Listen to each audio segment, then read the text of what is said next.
Hi everybody. We've been asked to review Tiny Towns. It was in his comments the other day.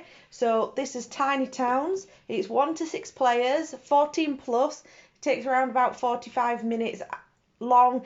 I think it's probably a little bit longer. If you've got 6 players, it'll definitely take longer than that. So over to Luke.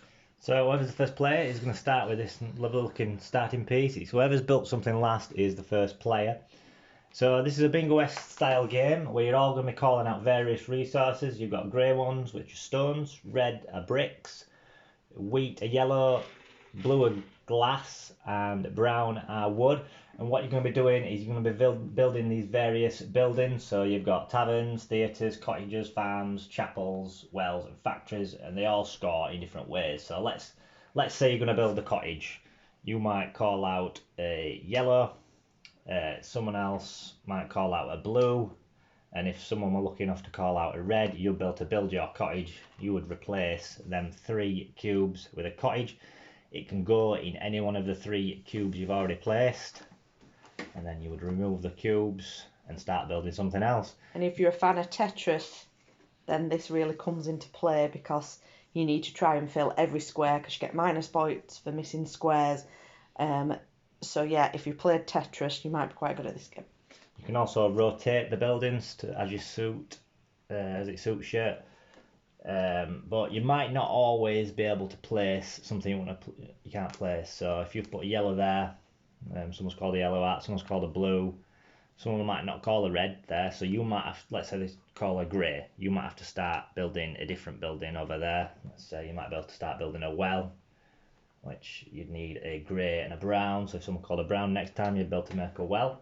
You take them off, place a well on one of them two, and then you still get your cottage to build later on if someone calls the missing piece. You can make as many at a time as you want, but remember, the more on there, the more likely you're going to end up having to change your plan halfway through, because if someone calls a number you do not want, you have to place it somewhere.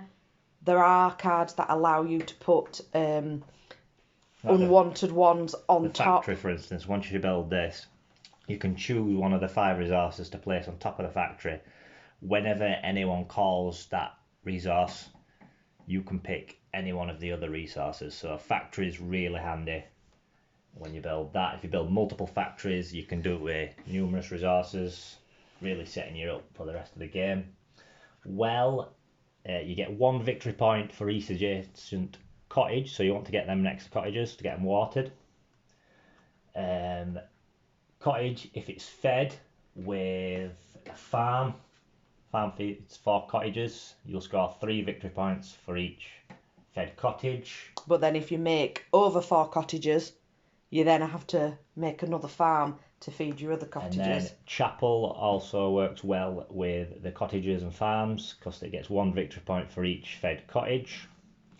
You've got tavern. These don't need to be fed. These just, the more you build, the more points you score. So if you've built 1 of them, you get 2 points, and then all the way up to 5 of them, 5 taverns, you will score 20 points.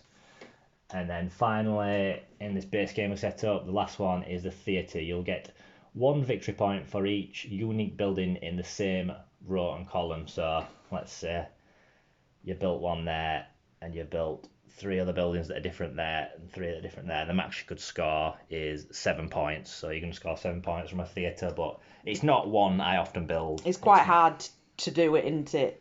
Really, it's the others you can get more points easily compared to the theatre. Now, this is the base game, but in the box there are cards that you swap out for the different coloured buildings. So these are the base games, these are the ones that we're used to the most, but you can actually swap them out. So you can swap out a factory for a warehouse, and that allows you, if someone calls a colour you don't actually want, you can pop it on the top of there. And and there's other cards that allow you to get round certain problems. Jessica's going to explain the monuments. So you all have a monument, and you keep it secret.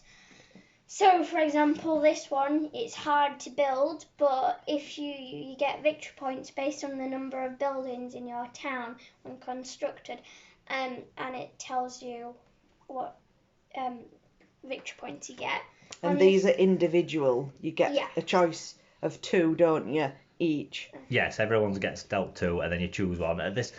You might say, well, when someone calls a resource out, can I just copy the person to the left or the right of me? Yes, you could possibly do that, but then they might be building one of these special buildings, so you don't always want to risk copying the person to the left or the right to you. And then this one is another one called Sky Baths, and you get 2 victory points for each building type your town is missing. So if you didn't have a cottage, for example, which you probably should, you get 2 victory points for that. And that's there's some of the all special various cards. ones. But you don't have to build them. But if you do, it might, they give you special abilities, so they are worthwhile in doing it. So, scoring, Luke. So scoring, we've pretty much gone over that already. In this game, you've got all the on the score sheet. You've got all the buildings down here. So you go through each one. You go through the black one. That doesn't score you anything. So you put 0 for everyone for that. Cottage, you do it based on the amount of cottages you've got. So it would be 3 times the number of cottages. If someone had 4 cottages, it'd be 3 times 4, which is 12. Churches, you'd work out how many cottages are fed. So you've got 4 fed ones. That'd be 1 times 4. It's 4 points. Taverns, you'd look at how many you've got and score the appropriate number of points.